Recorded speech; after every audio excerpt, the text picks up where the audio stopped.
All right, I think we can start our program now. Thank you again, everyone, for coming to our program, Protecting Yourself from Elder Fraud with the FBI.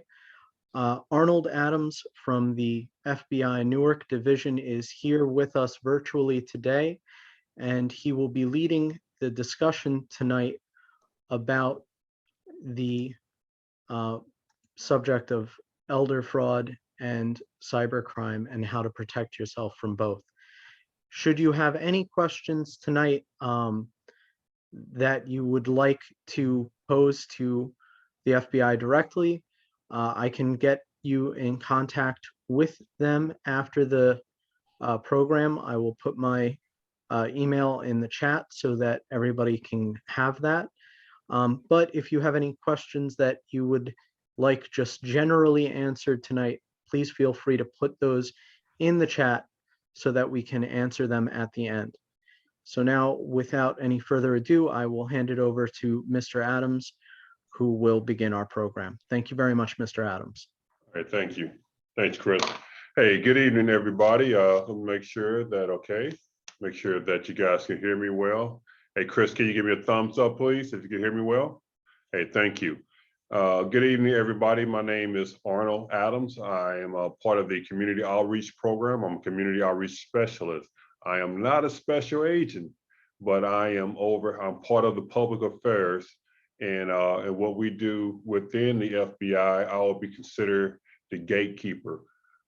Portion of my job is what I do. I interface between the community leaders, politicians, religious leaders, business leaders, or anybody within the community that has to interface back and forth with the FBI. I have a very unique role within the FBI that I get a chance to go all throughout the various territories throughout the state of New Jersey, and except for 3 that belongs to the Philadelphia division, which is the counties of Camden, Salem, and Gloucester County. Those belong to our sister division over in Philadelphia. But one thing about the FBI Newark division, we are currently the 7th largest FBI division within the FBI. So if you want to say size-wise, think about it this way. New York is number 1. They have about 2,000 plus employees. FBI Newark has about between 850, 900 employees. And we are the 7th largest FBI division, again, within the FBI. And just a size comparison, one last time, Philadelphia, which is largest, a larger city or larger area than Newark, but we are larger than Philadelphia, the whole Philadelphia division, which takes up half of Pennsylvania. So with that being said, simple FBI mission is to keep the American public safe and also make sure that everybody has their constitutional rights. Very, very simple mission.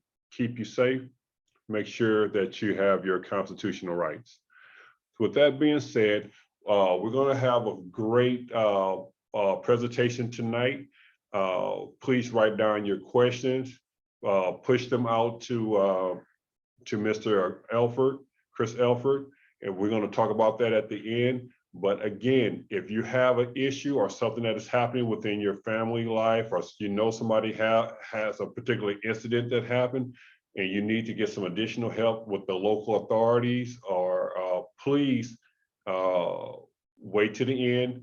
You're going to contact, we're going to give you our information to where you can contact us to have a sidebar conversation. But if you know about an incident that happened, it's like, well, this happened to my friend and this is how we have to prevent it. This particular incident, somebody sent me an email, or my loved one an email, and we almost sent some money to them, and this is what we did. That's a kind of story or something that could be shared with everybody else. Okay, so with that being said, we're going to start our particular program up. This is going to be an exciting program tonight because this is some people's first chance of really dealing with the FBI. You're going to hear different things about romance scams, tech support scams, grandparent scams, government, sweepstakes, home repair, healthcare fraud, and just so many other investment scams, family, caregiver scams, and fraud. So please take your notes. It's being recorded, so you can always see this at a later time. But this is where you get a chance to interact with the FBI and get your questions answered on a first-hand basis. So with that being said, I'm going to turn it over to the person who's going to be doing the presentation tonight, and this is his target area. To my left or your right is Supervisory Special Agent Victor Hernandez. I've been knowing Victor here. We've been working at the same location for, I know he's been here before me, for about 7+ years together. I don't know when you got here. When did you get here, Victor? 2014. 2014. I got here in 2015. This gentleman has a wealth of knowledge. He's one of the supervisors here. And when you have a question, he's going to put out a whole lot of information to you. So at the end, you have any questions, we'll be able to answer those. Also, I'm going to show you 2 different pamphlets. I sent this over. This is one of the pamphlets right here. You probably can't see this, but I sent some links over to Chris that hopefully he can push that out to you, and it shows you step by step if an incident happened, or how you can report it back to us, to our elder care fraud hotline. People are manning the phone 24 hours a day, 7 days a week. So with that being said, I want to turn this over to Supervisory Special Agent Victor Hernandez. He's going to say a little bit about himself, and at the same time, we'll be sharing our screen with the presentation for tonight. Can I get a thumbs up, Chris? Good. Okay, Victor. Presentation. Let me go out.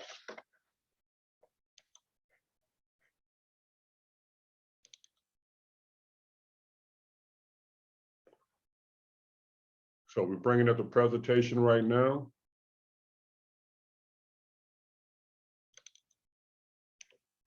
I thought it was already open. Okay. Everybody should be able to see the presentation. Still seeing your screen. Did you hit share screen? 1 second.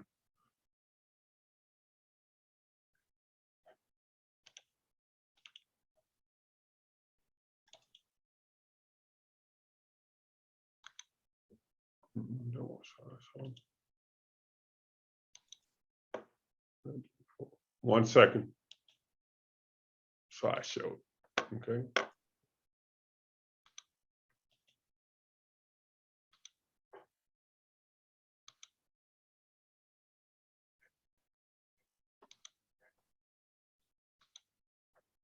So can everybody see the screen now? All right. All right. Thank you everyone for coming out this evening, logging on. I'm going to talk a little bit about myself. My name is Victor Hernandez. I'm the supervisor of one of our white collar squads here in Newark, New Jersey. A lot of the items that we investigate relate to fraud, money laundering, and items of that nature. I'm originally from the city of Passaic and Passaic County. I was raised there. I graduated high school in 2007. Right after high school, I joined the Marine Corps from 2008 to 2011. After I got out of the Marine Corps, I went to school here in New Jersey, Fairleigh Dickinson. I received a Bachelor of Science in accounting from Fairleigh Dickinson. Shortly after graduating with my bachelor's, I joined the FBI here in 2014. I worked as a forensic accountant. As a forensic accountant, I helped investigate a lot of cases in the realm of general fraud, Ponzi schemes, public corruption, healthcare. Eventually, I became a special agent here. I worked on getting my Master's of Business Administration from Fairleigh Dickinson. And now I'm a supervisor here in one of our flagship fraud squads in Newark. What I'm going to talk to you about tonight is going to be some of the schemes that we are seeing, a general overview of the violations that we investigate on our squad, and also a couple stories relating to, unfortunately, some victims that fell victim to these types of schemes.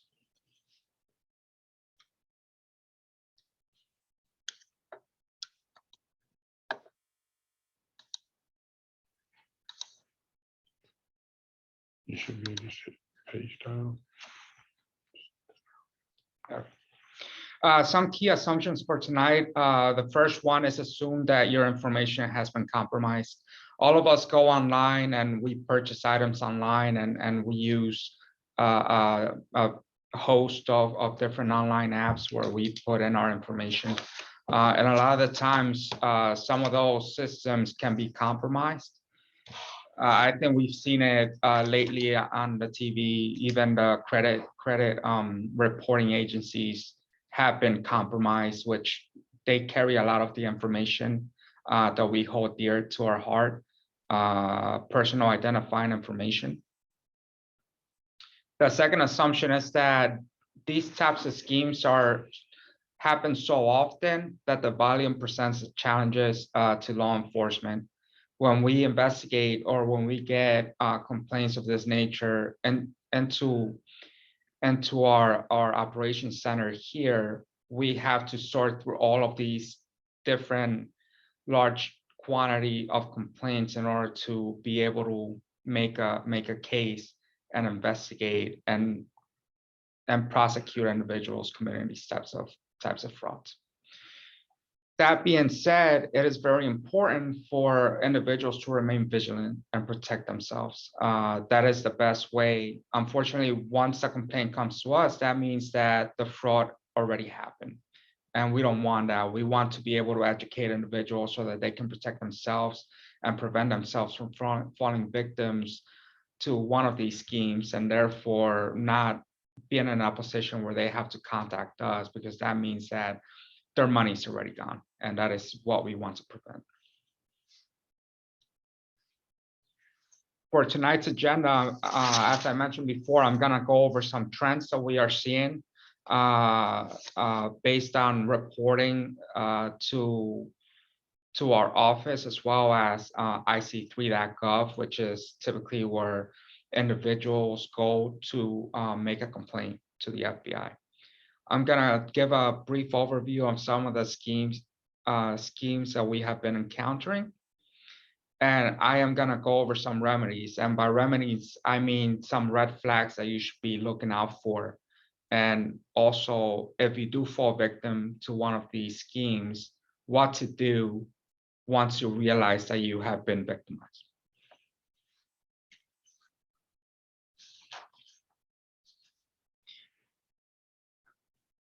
There is a federal regulation. It's the Elder Abuse Prevention and Prosecution Act. This is an act passed by Congress. It was signed into law October of 2017, and its purpose is to prevent elder abuse and exploitation, and to improve the justice system's response to try to tackle this epidemic of criminal activity that is targeting elder individuals.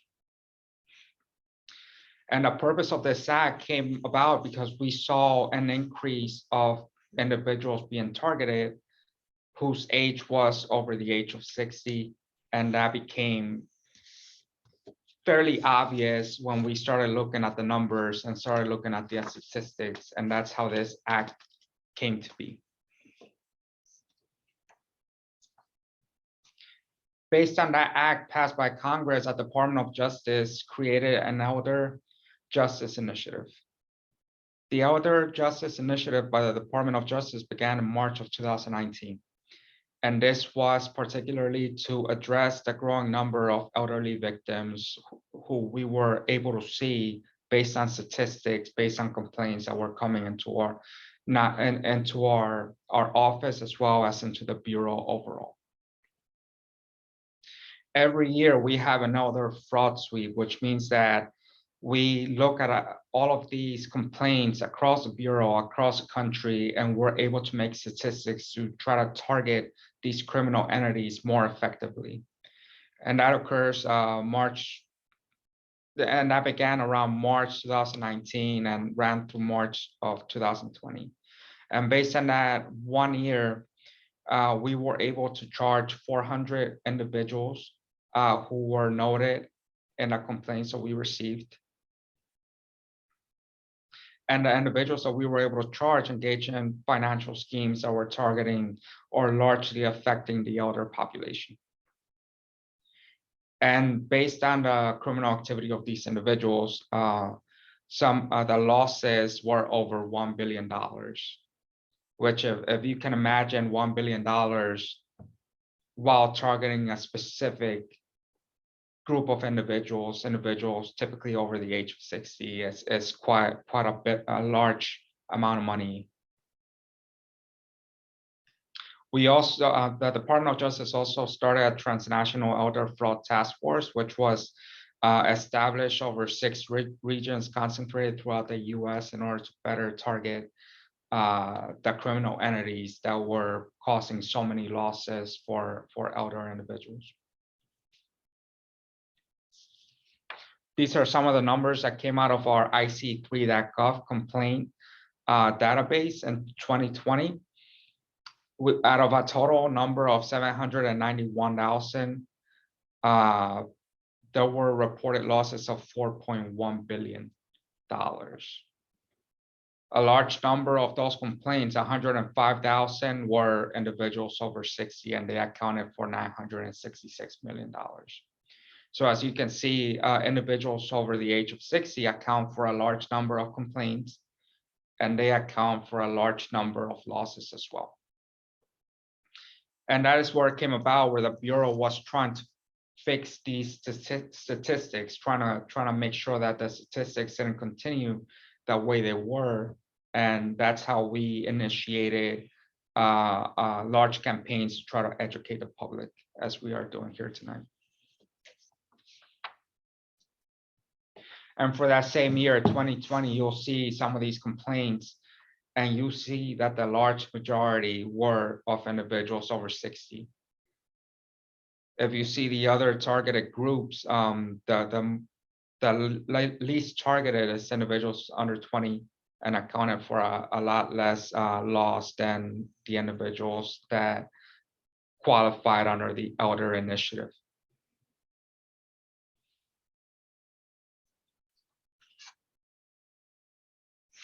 And going back to the trends that I was talking about, as you can see over the years, 2015 to 2020, we see a large increase of victims being targeted that are over 60. And you see the large shoot up from 2019 to 2020. And that is what created the Department of Justice Elder Fraud Initiative.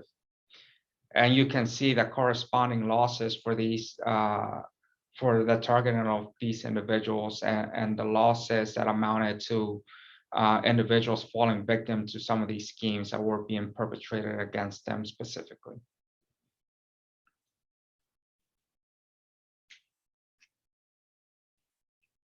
What are some of these schemes that criminal entities are using to target these individuals? I'm going to talk about some of these in more detail further into our presentation, but I'm going to read them off to you right now. Right now, we have confidence and fraud and romance schemes. We have business email compromise. That's what BEC stands for. And what business email compromise is when you are, for example, let's say in a transaction that is real estate, you need to wire money during the closing of that transaction. And that is only one example. It could be like a client business transaction as well. Regardless of what kind of transaction it is, criminal entities would spoof an email address that is known. For example, if my email address was victorhernandez@aol.com, they would make another email address that says victorhernandez@aol.com. So that's the way they manage to insert themselves to try to send the victim fraudulent wire instructions, thereby making the victim send money to an account being controlled by the criminal entity. And that is what business email compromise entails. We also have schemes regarding tech support. I'm going to talk about these a bit more further into our presentation. Investment fraud is very common right now. Real estate and rental fraud. As of right now, we are seeing real estate business environment that is in a tailspin. We see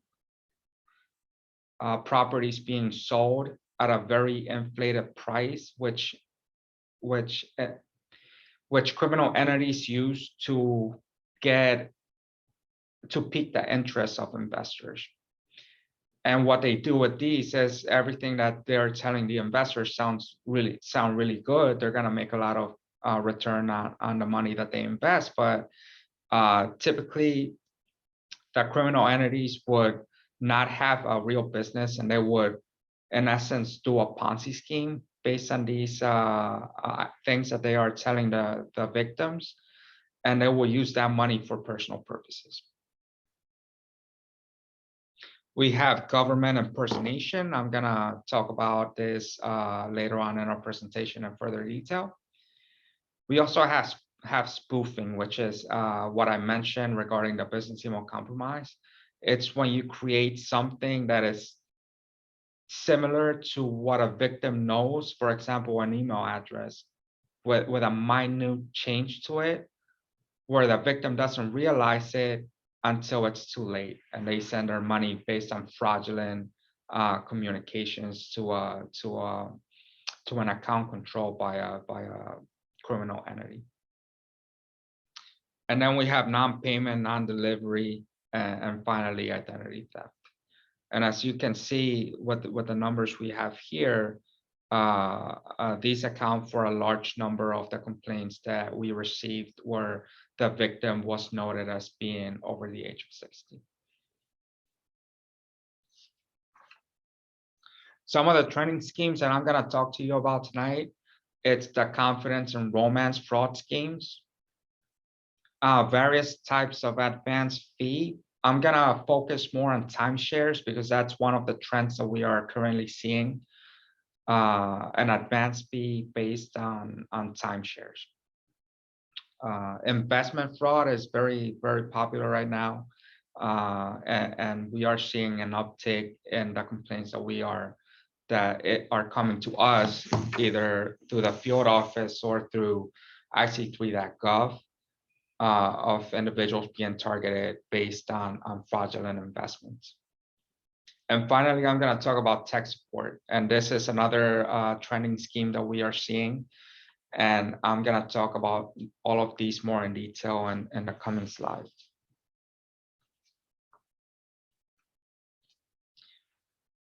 Social media and cryptocurrency. These are two items that are being cited very commonly among the complaints that we are seeing.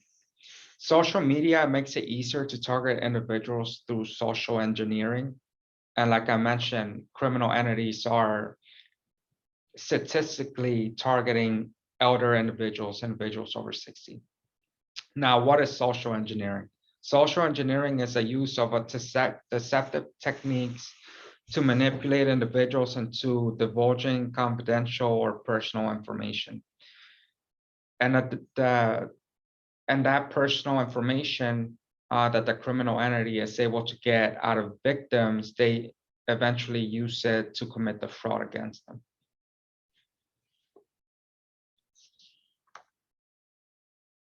Now I'm going to go into the confidence and romance fraud schemes. These types of schemes originate with a criminal entity creating a fake online identity. And the purpose of creating this online identity is to target victims and create a trust in two different ways. They garner trust through developing trust over time with the victim. And they also develop the trust through affection. And this is what we call the romance scams, right? You have individuals who maybe send you an email message through Facebook, send you a message to Twitter, and they start that dialogue with you where they over time develop these connections with the victim, either through trust or through romantic means. And what a lot of these criminal entities are doing is they're trying to target a certain group, whether it's individuals over 60, or whether it's individuals of the same faith, individuals of the same age group, individuals of the same common interest. And criminal entities are doing this to draw the victim into a web to later manipulate them, right? So they're using a common interest amongst these groups to develop that trust that they are over time gonna use to try to get the victim to do something that would, in essence, give the criminal entity the money that the victim has, and therefore victimizing that individual. A lot of these criminal entities usually say that they are in the military, or say that they are in a trade-based industry that does projects outside of the continental United States. Why do they do this? They do this so that once they develop that trust with the victim, they can have an easier story to develop as to why they need money from that victim. So once they develop that trust, they can say, well, I need money because I have a trade-based business outside of the country, and if I don't come up with this money, I am going to lose a large chunk of investment, right? And that's how they create this pressure with the victim. Now the victim trusts these individuals, or they are romantically involved with these individuals online, and now they want to help them out. But in reality, it is a criminal entity that is creating this situation, this environment where the victim now feels that I can help him out, so I'm gonna send him money because he needs it right now. And once this relationship is developed by the criminal entity with the victim, it is easier for him to get the victim to do investments, right? Do investments in their various things. One trend that we are seeing right now is virtual currency. Virtual currency, there's a lot of volatility in that type of security. So a lot of people are making money by investing in virtual currency, and criminal entities know this, and they are chasing that environment where investors are seeking high yield securities. So that's why they are now trending towards virtual currency. And to give you an example of how this works, you can have an individual who sends you a message on Twitter and Facebook. Eventually, they develop a trust when you respond to their messages over time. And then what they can say is, I am, and this is one of the schemes that we are seeing lately, and this is where I'm getting this story from. They can say, I am an investor, I'm making a lot of money, and I want to help you make money too.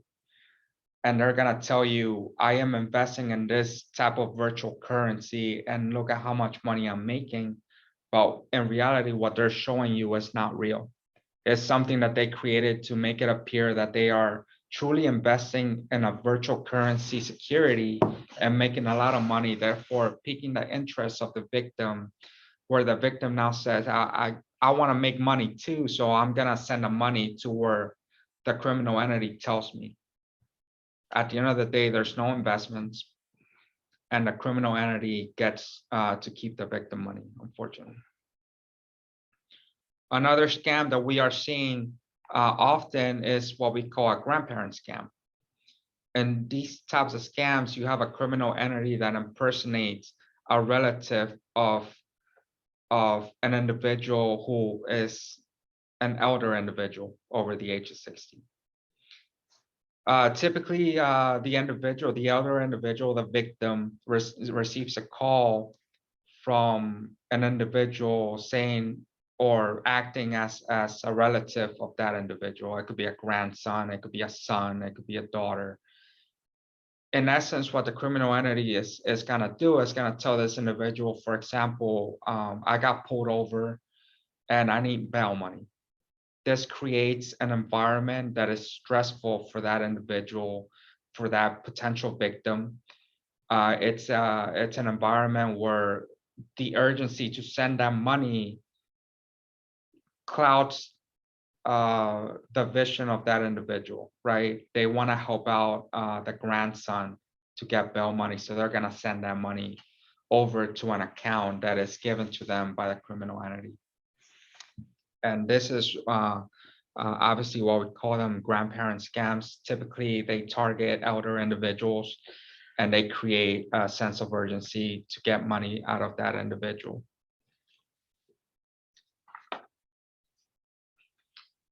As I mentioned before, an advance fee fraud, and one of the focuses that we are going to focus on tonight is timeshares, because we are seeing a lot of elder individuals being targeted by these types of schemes. If you look at your screen, you'll see 3 bullet points here.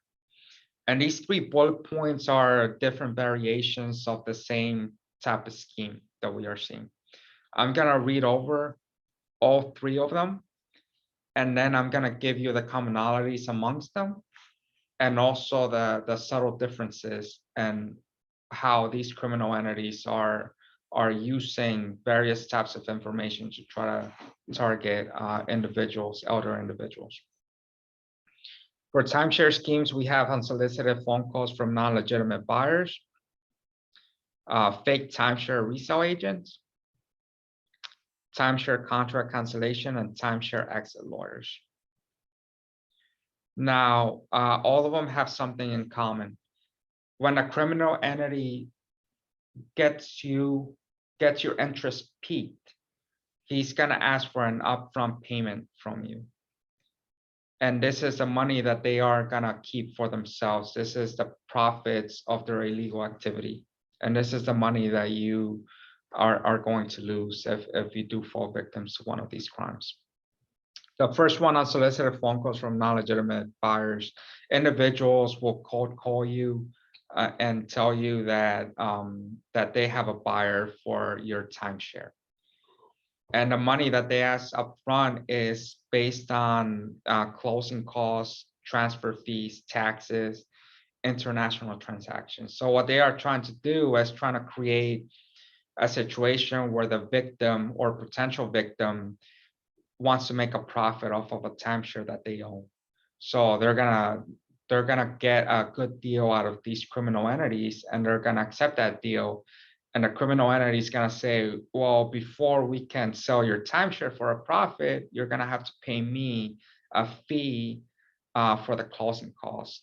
Once the victim sends the money to the criminal entity disappears because they already made the money that they wanted to make off of this type of scheme. The second type of scheme, and it's the same scheme, it's a variation. It's a fake timeshare resale agents. And it's the same type of scheme. The only difference is that the criminal entity is going to claim to be an employee of a legitimate company. And what these criminal entities are doing is they are going on Google and looking for a timeshare resale agency that is easily found on Google. So now when the victim is having second thoughts, they're going to go on Google and try to look up the company that the individual, the criminal entity, claims to be working for. They are going to find that company, and the company is going to be a legitimate company. It's going to have a presence online. It's going to have reviews. It's going to check off all of those check marks that individuals need to feel a little bit more comfortable. The problem is a criminal entity doesn't really work for that company. They are just claiming to work for that company because they found it on Google and they knew the victim was going to go on Google or a similar search engine and search that company, right? And that is that subtle variation between the first and this variation of the same scheme. The last scheme is a timeshare contract cancellation or timeshare exit lawyers. All these schemes, by the way, start the same way, cold calling. Someone's gonna give you a call, they're gonna tell you, they're gonna pitch whatever they're pitching to you. And these are the type of schemes that they are currently using. The last one, the timeshare contract cancellation and timeshare X, the lawyers, the criminal entity is gonna pose as a lawyer to try to get you out of your timeshare, to try to cancel that mortgage, try to get you to exit that timeshare, and they are typically going to offer 100% money back guarantee. And this should be a red flag because there's no such thing as 100% money back guarantee on these types of transactions, right? Because it could take a very long time to sell that timeshare. It could take a very long. There's too many variables to be able to offer a 100% money back guarantee. And typically, in this variation of that fraud, what the criminal entity is gonna do is gonna try to pressure you into accepting his offer. He's gonna say things of the nature of there's no resale market value for your timeshare. If you don't do this now, you're never gonna get out of this timeshare, and items of that nature, trying to pressure the potential victim into accepting that offer and sending the criminal entity money. One of the things that should be the initial red flag amongst these three types of schemes regarding timeshares is that by law, you cannot get unsolicited calls regarding your timeshare. So if somebody calls you unsolicited trying to sell your timeshare, that should already be a red flag because by law, they're not allowed to do that.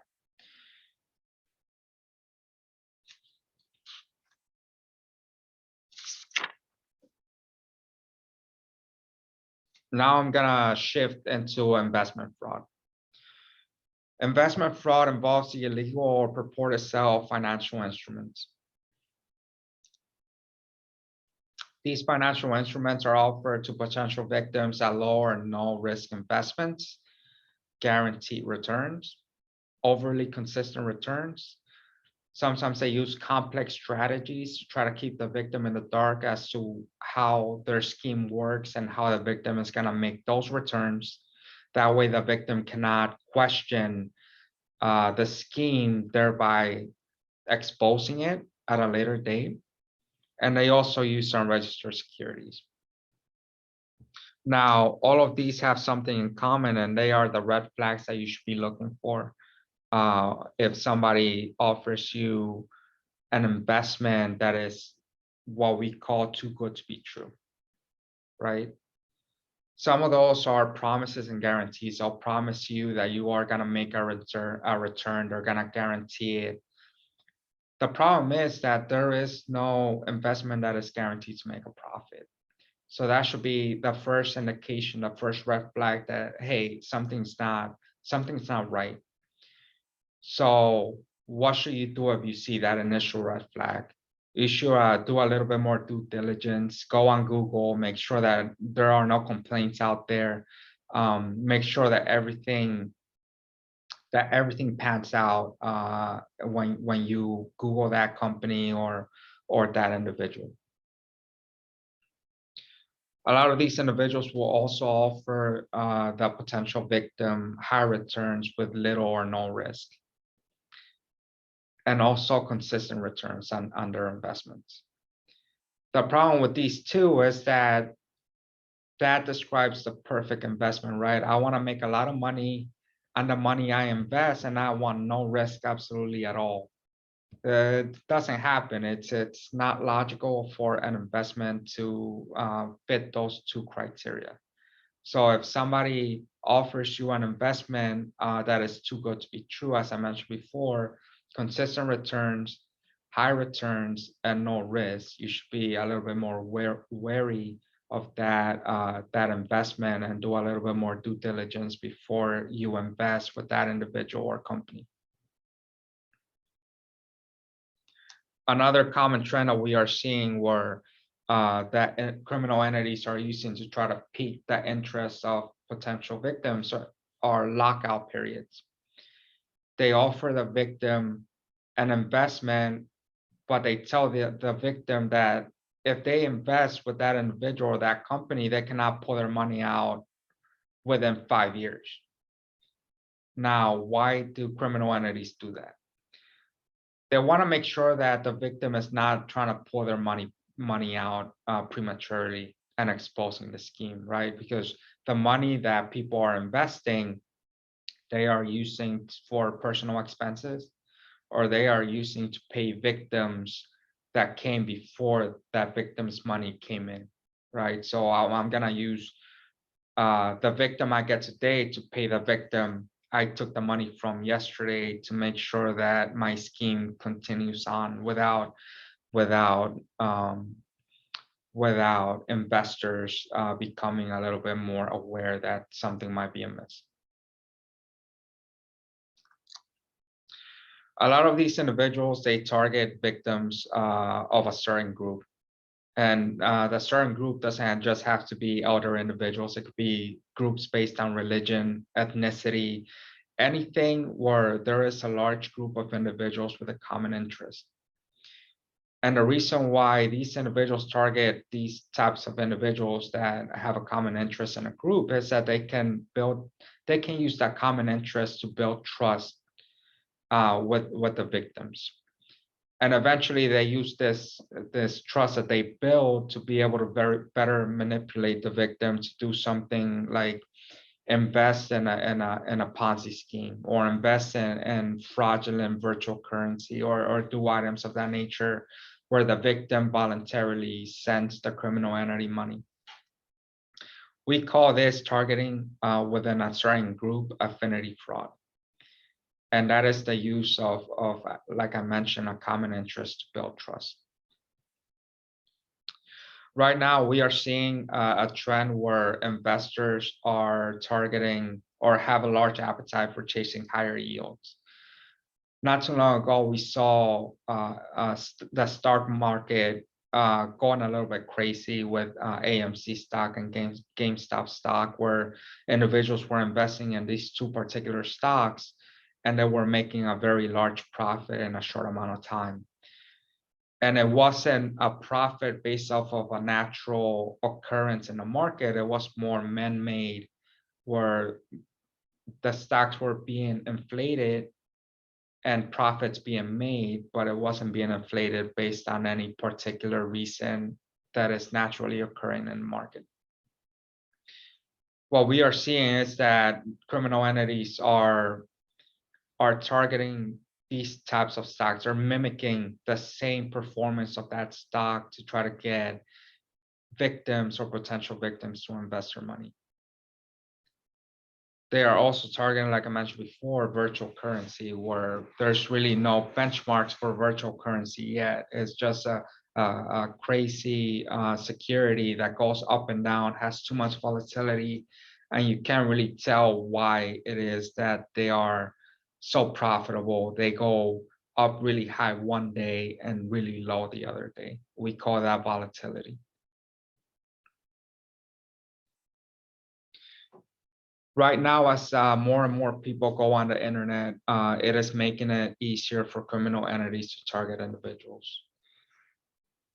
And they target individuals online through social engineering. And social engineering is the use of deceptive methods to manipulate a potential victim into divulging confidential or personal information that the criminal entity later uses to victimize that individual.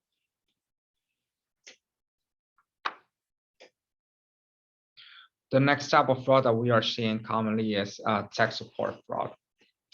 In this particular kind of scheme, criminal actor is claiming to be a customer security or technical support or service to defraud individuals that are unsuspecting. What we are seeing a lot is individuals using their computer, and all of a sudden a screen comes up saying that they need to call this number that appears on the screen because their computer has been hacked. Now, when they call that number that is allegedly supposed to be, for example, from Microsoft, the individual at the other end of that line is a criminal entity trying to extract money from that individual in order to allegedly help them remove the virus from their computer. These types of schemes are becoming more prevalent, and they are targeting elder individuals over 60. Now, what should you do if you see that come over your computer one day? You shouldn't call the number that comes up on your screen. If you want to call Microsoft, you should Google their number and look for a legitimate number that is out there for Microsoft and call them in that manner. Don't call the number that appears on your screen or that an individual tells you to call, right? A lot of these individuals, as I mentioned, are saying that they are support for financial institutions that are known, utility companies, PSE&G, and companies of that nature, or virtual currency exchanges. Regardless, they make it appear that they are an employee of a very well-known company, PSE&G, Wells Fargo, Chase, Microsoft. And this way, the individual feels a little bit more at ease, knowing that they work for such a large company, where in reality, the criminal actors don't really work for that company. A lot of the times, the money that these individuals manage to extract from the potential victims, they typically wire those funds overseas. Either they get the victim to wire those funds to a company overseas, or they get the victim to buy prepaid cards at a Walmart per se, because that's harder to track than cash, or harder to track than a wire transaction to a financial institution, right? That gives law enforcement a little bit of crumbs where we can trace that money into a bank account, even if it's overseas, and we can tell who is the individual who owns that company.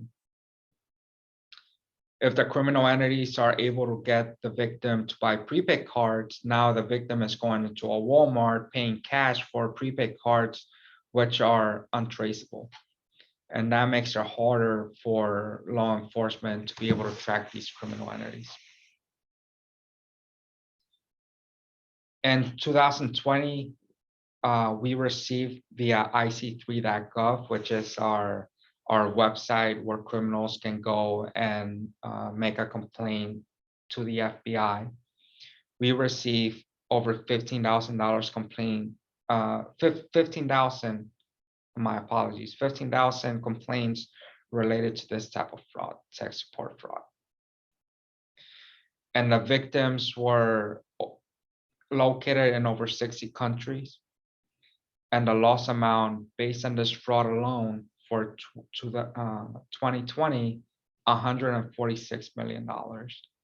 So as you can see, these types of victims are targeting a lot of individuals, and even if they make $2,000 per individual, they are able to make a good amount of profit off of their financial schemes or their criminal schemes. 66% of the individuals who fell victim to these types of frauds were over the age of 60. And individuals of this particular group over the age of 60 experienced 84% of the losses based off of these types of schemes, $116 million.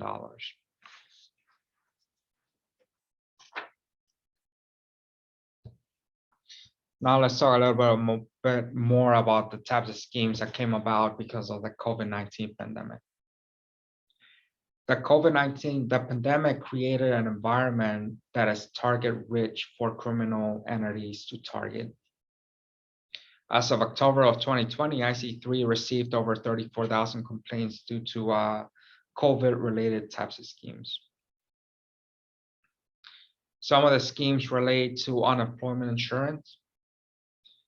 Typically, what criminal entities do, and as I mentioned before, they create a trust with an individual to try to get that individual to divulge personal information, social security, date of birth, address, what criminal entities do is they use this information that they gain from that individual to apply for unemployment insurance, unbeknownst to the victim. They use that information that they receive in order to get benefits that they would otherwise not qualify for, and benefits that would be that the victim would qualify for if they had the need. They also use this information that they get from the victims in order to apply for paycheck protection program loans or small business economic injury disaster loans. The information that they receive from the victim, social security, date of birth, in conjunction with a fake business and false documents, is a great opportunity for criminal actors to get their hands on these type of loans, which were meant to go out to help business owners. And now, because the criminal entity used the victim's information, now the Small Business Administration or financial institutions are going to go after the victim because they think the victim fraudulently applied for these loans and got these loans, whereas the victim has absolutely no idea what they're talking about. So we get a lot of complaints from individuals getting letters for requesting a payment for these type of loans where they have no idea why they're getting those. And the reason why is because criminal entity was able to get their hands on their personal identifying information and use that in order to apply for them. Another type of scheme that we are seeing is government impersonators. In this type of scheme, criminal entity will reach out to a victim through social media, emails, or phone calls pretending to be from the government. And it doesn't have to be the federal government, it could be the state, local governments as well. And what the purpose of this scheme is, the criminal entity is going to create an environment where they are pressuring an individual to either divulge personal information, social security, date of birth, or to get money from that individual. And typically, that's what they tell the potential victim is that the government, they need to send that individual posing as a government employee money in order to prevent an adverse action by the government. The one thing to note is the government will never reach out to you directly requesting funds from you to avoid an adverse action. And by adverse action, I mean, if there's an investigation on you, nobody will reach out to you and say, we're gonna terminate this investigation if you send us $10,000.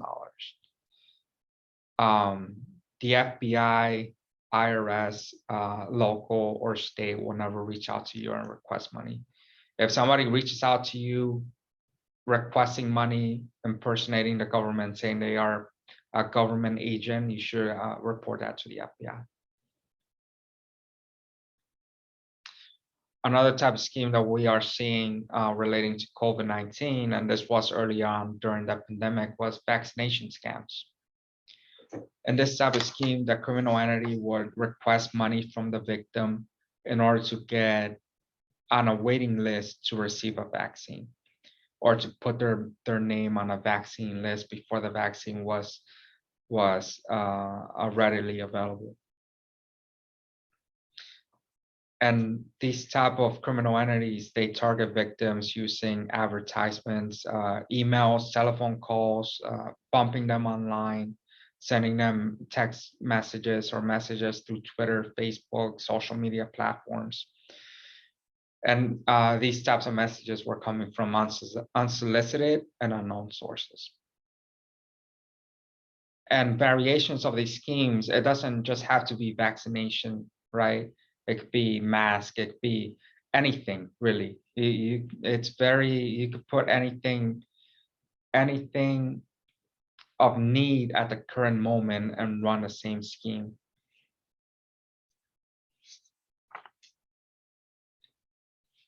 Now, what if you do fall victim to one of these schemes?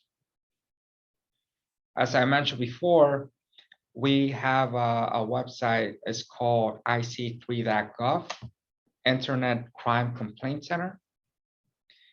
And this is a website where you can go and submit a report to us, to the Bureau at any time, at any place, through any computer. And the complaints that are coming into this website, IC3, are vetted 24 hours a day, 7 days a week. A couple of things that we request or encourage victims who fall victim to one of these types of schemes are to report their complaint through ic3.gov, to contact their financial institution, because their financial institution might be able to stop that transfer of funds, that wire, before it gets to the criminal controlled bank account. And also to notify US law enforcement as well. And that doesn't just have to be the FBI. It could be it could be the SEC, it could be the New Jersey Bureau of Securities, it could be your local and state governments as well. So you don't have to choose one over the other. You can notify multiple entities at the same time, so that if one of them isn't able to help you, you're not burning time while they make that determination and you go somewhere else, right? Or they refer that complaint somewhere else. When you file a complaint with ic3.gov, they will collect the information for the financial institutions. Your institution, the victim institution, and the criminal control institution where the criminal got you to send money to. And we call those 2 points point A and point B. So for money to get from your account to the criminal control account, it takes time. So the purpose is to stop that transaction before it gets to the criminal's bank account, and they can cash that money out of that account, and now the money's gone, right? So time is of the essence in relation to when you report these types of schemes to when we are able to stop that transaction.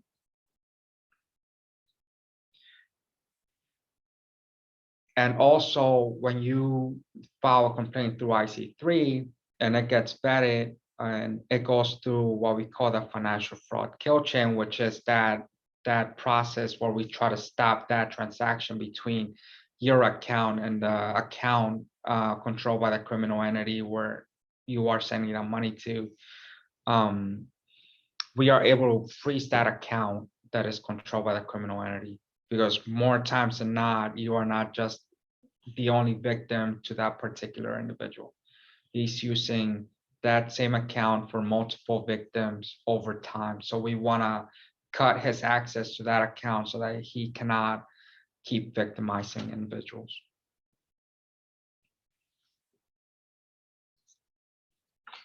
Now, there are some limitations to the financial fraud kill chain, which is that process to terminate, to freeze or kill that transaction before it gets to the criminal entity's control bank account. For domestic wires, you have less than 7 days for that process to be effective. And typically, some of the guidelines for transactions or complaints reported to ic3.gov to be able to be taken out as being financial fraud kill chain viable transactions, it has to be a transaction of greater than or equal to 25,000 for domestic wires, meaning that the money that you send, the criminal controlled bank account, is a domestic account. It's Wells Fargo, it's a Chase account, it's a domestic financial institution. And the best way to know if it's domestic or international wires usually require a SWIFT code, which is a process that countries are able to communicate with each other financially to transfer money from one country to the other. So if you see a SWIFT code and the information that the criminal entity sent you to transfer the money to, it's typically an international account. So that's how the best way to know if it's domestic or international. For international wires sent to, or money sent via wire to an international account, you have less than 3 days for that process to be effective, for us to be able to kill that transfer of funds before it gets to that account controlled by the criminal entity. And for these, typically the cutoff is transactions are greater to or equal to $50,000.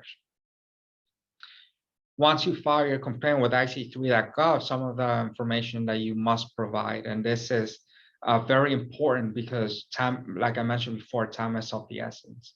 You have a limited amount of time for that money to be able to be frozen or cut off before it gets to a criminal entity controlled account, and that money gets taken out of that account, and now it's lost. The information that you have to provide in IC3.gov, and this is very important to ensure that no time is wasted in this very time-sensitive process. The bank accounts, right? We want to know point A, your bank account. Tell us if you bank with Chase, your account number is X and Y, and also the account of that criminal control entity.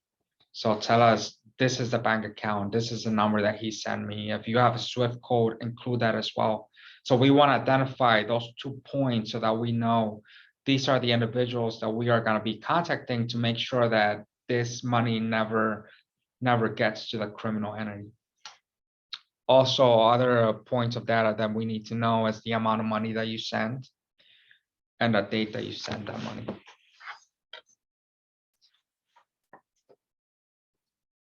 Now, once you submit your complaint through IC3.gov, there is a team based out of Washington, D.C. that looks at all of these complaints, and they are able to establish which transactions qualify for that financial fraud kill chain, right? These are teams are called recovery asset team. And they are recovery asset teams because they're trying to recover the money that would have otherwise been lost by trying to freeze that transaction. This team was established in February of 2008, and the purpose of establishing these teams is to streamline communications between law enforcement and financial institutions. And the reason why they want to streamline these communications is to be able to freeze the funds for victims so that those funds can eventually be returned to the victim and prevent them from being lost. The RAT teams, recovery asset teams, function as a liaison between the law enforcement and financial institutions or the financial sector overall. And they also support statistical and investigative analysis, which is helpful for us to be able to identify the trends and the frauds that are more prevalent in the current environment. The goals of the recovery asset teams are to identify fraudulent accounts across the financial sector. As I mentioned before, the bank account controlled by the criminal entity is not only used to target one individual, but it can be used to target a multitude number of individuals. So we want to freeze that account so that the criminal entity no longer has access to it. Also, the statistical and investigative analysis by the RAT teams, as I mentioned before, helps us keep at the forefront of emerging trends so that we can better educate the public and make them aware of what to look for. And our RAT teams also foster a symbiotic relationship between law enforcement and the financial sector, financial institutions. And they also make sure that this communication is appropriately shared. That way we are able to support and be mindful of the rights of individuals while we also try to target criminal entities and cut off their access to the financial sector so that they don't have the access to keep victimizing individuals.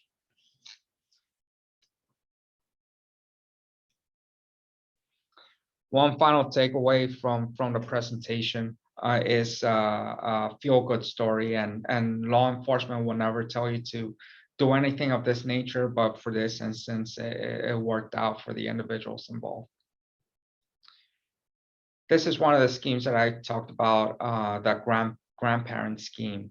It's one of those schemes. An individual, Jean, she was 73 years old, and she received one of those calls from a criminal entity. And the call was an individual claiming to be her grandson. Now, the criminal entity told Jean that, pretending to be the grandson, that he was in jail for drunk driving, and that he needed money from her so that he can post bail, right? This creates that environment where now Jean feels, I need to help my grandson, and now I'm panicking a little bit because he's in jail and I want to help him. So I'm going to send the money to where this individual told me to send the money to, right?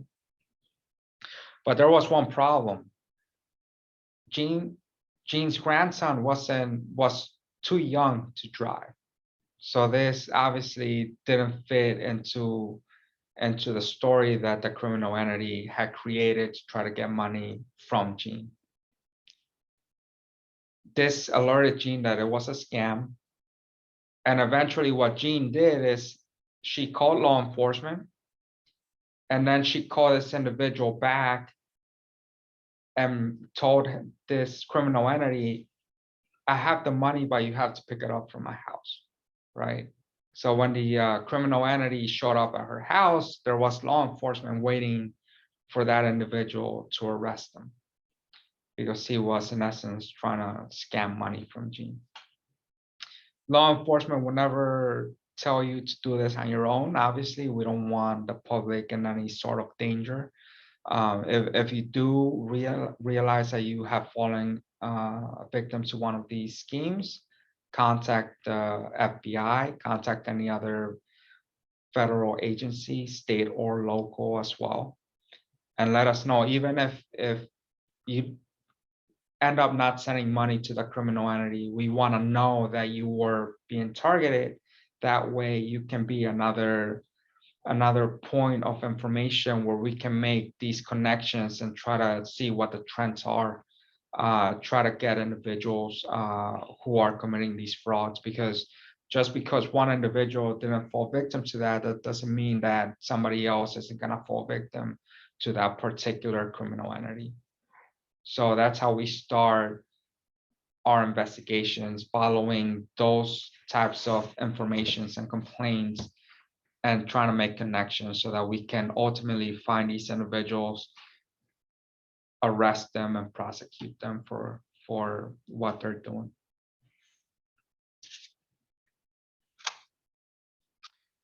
And these are some of the helpful resources that we have that will help victims of these types of schemes. And some of these include the Better Business Bureau, includes the Federal Trade Commission, U.S. Postal Service as well. The National Center on Elder Abuse is very important. You can log into any of these websites and look up these types of information, and look up any helpful resources that would help you either avoid falling a victim to one of these schemes, or it'll help you and guide you to who to contact if you do fall victim. Some business entities that are very helpful with elder individuals are AARP. Contact the FBI, obviously, let us know what it is that you are seeing. If you fall victim, contact the FBI either through fbi.gov, the number you see on the screen, or ic3.gov as well. And at the bottom, we have the 3 credit bureaus. If you feel that your identity has been stolen, you can reach out to Equifax, TransUnion, or Experian in order to freeze that credit report so that you don't continue to be victimized. Here is a very important business entity that its sole purpose is to help victims of fraud. You can call these individuals at any time. They will help you. They will help you file a complaint to the appropriate authorities, and hopefully they refer you to us where we can try to recover those funds that you would have otherwise. Yeah, to that, Victor. Everybody, with this particular, the fraud hotline that you see right here, I've spoken to these people multiple times as colleagues, and they are there to help you step by step by step. You know, they will explain to you it's not your fault, but as a victim, you need to be empowered to make sure that you take full advantage to try to recover your money, or to make sure that this doesn't happen to yourself again or anybody else. So this particular hotline right here is a great resource to have.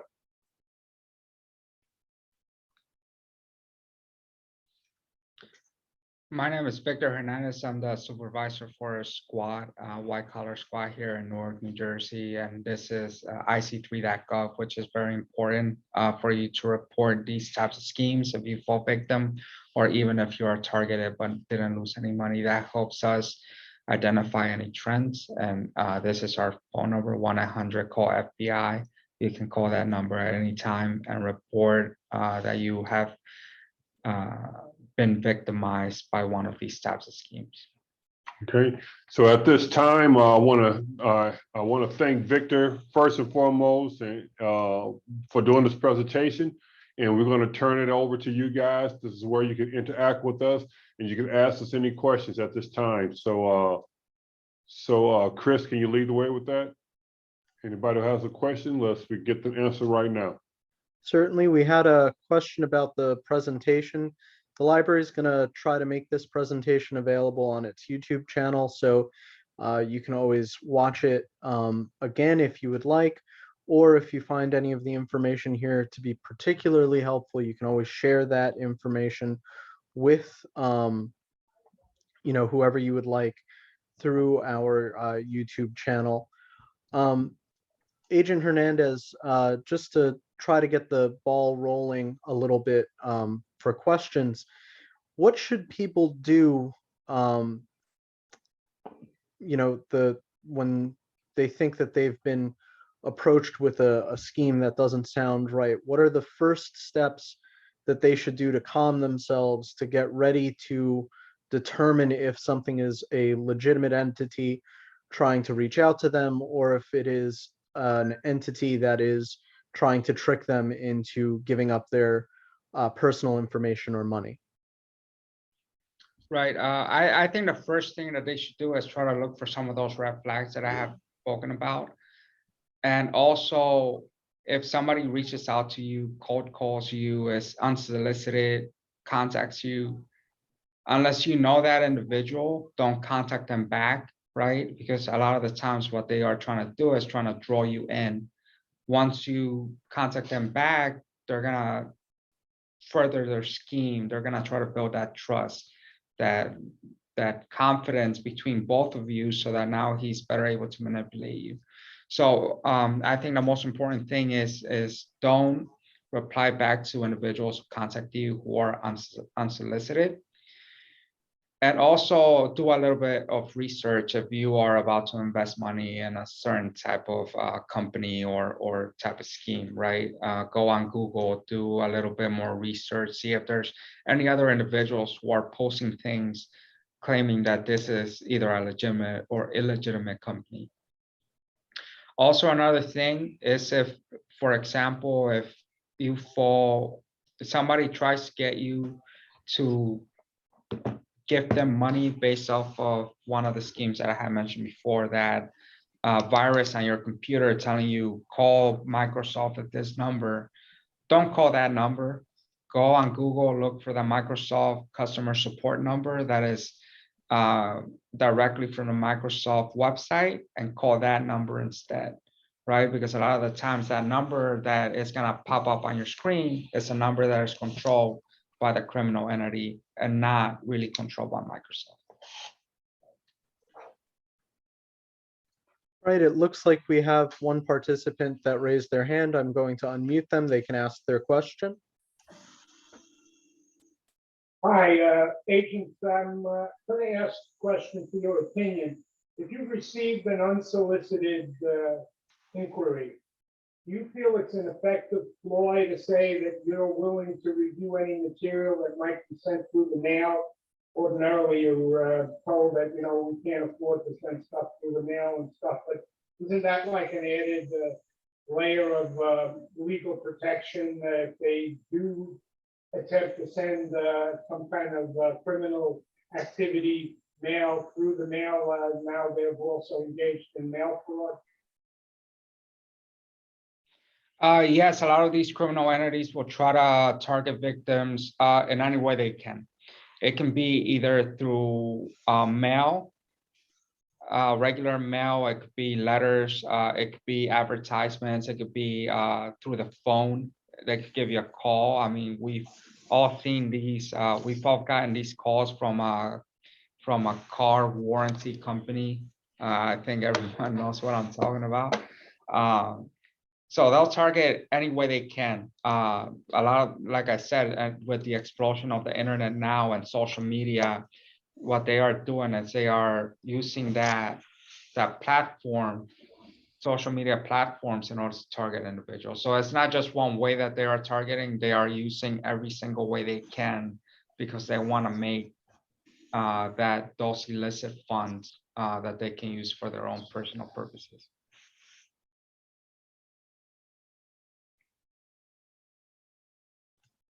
All right, And are there any, oh, looks like Neil Taylor has a question. I'll unmute them right now. Mr. Teller, go ahead.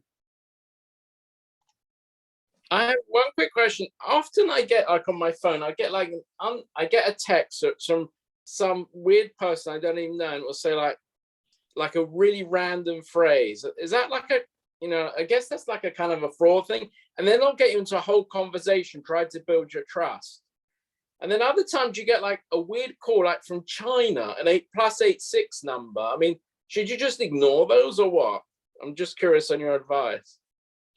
I believe you should ignore any calls that you get that aren't from a known entity or anyone legitimate. If a lot of these criminal entities are targeting individuals from a foreign country, so if you get a call from China or any country of that nature, you should probably avoid those. And the reason why these criminal entities do that is because it's harder for them to be prosecuted if they live in a foreign country, right? If they lived in the United States, we could arrest them. If they live in China, it's a little bit more difficult because of the political ramifications of it. So a lot of the times they will originate from a foreign country. Yeah, like today I got a call at lunchtime. It was a +86, which I know is China. And then they leave like a voicemail. Of course, all in Chinese, you don't know what they're saying or anything. And then, you know, that's it. But I just don't know how they even would have gotten my cell phone number. It's just weird, you know? Yeah, and unfortunately, and I've done it myself, if you Google your name based off of the public information that is out there, you're probably gonna find your number that is listed under your name. So what are they trying to do from China? They're trying to like engage you and, you know, like just to pick you to pick up the phone and stuff. Yes, and one of the schemes that I saw recently, an individual from Chinese descent, he contacted a victim, and that victim engaged that individual. And eventually, over time, they became friends for some reason. So they're gonna, over time, once you say hello back, they're gonna start keep engaging you, building that trust, and then eventually they're gonna say, well, I invest money and I'm making so much money. Why don't you invest in this? Well, so that's what they're trying to do. They're trying to draw you into that web where they are to build that trust over time. Right. I must say it was a great presentation today. I really appreciate it. I learned a lot. Thank you, sir. All right. We have any more questions?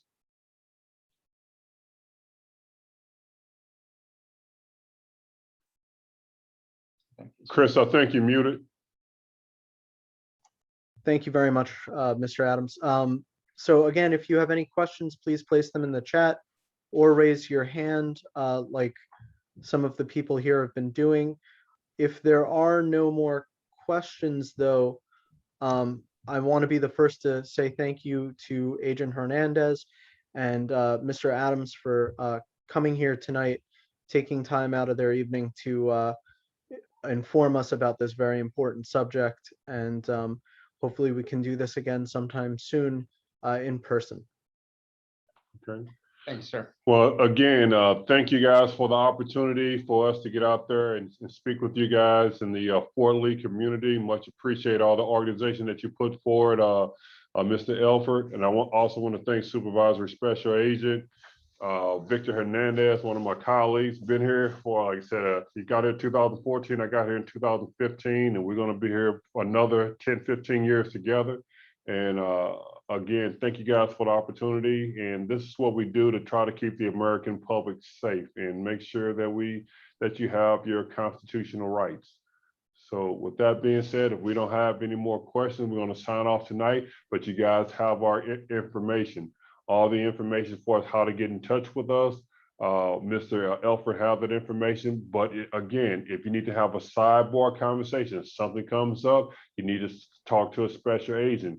We gave you many numbers out there, but if you call the 1-800 number directly here, it's a 3000 number here, I want to say 973-792-3000, that gets you to the FBI Newark Division office. It is somebody here in this building answering, taking phone calls 24 hours a day, 7 days a week. We never close. Okay. So if no more questions, we're going to bid you guys a farewell tonight. And thank you guys for giving the FBI Newark Division an opportunity to speak with you. Thank you. Thank you very much. All right, Thank y'all you. have a wonderful evening. Good night. Good night.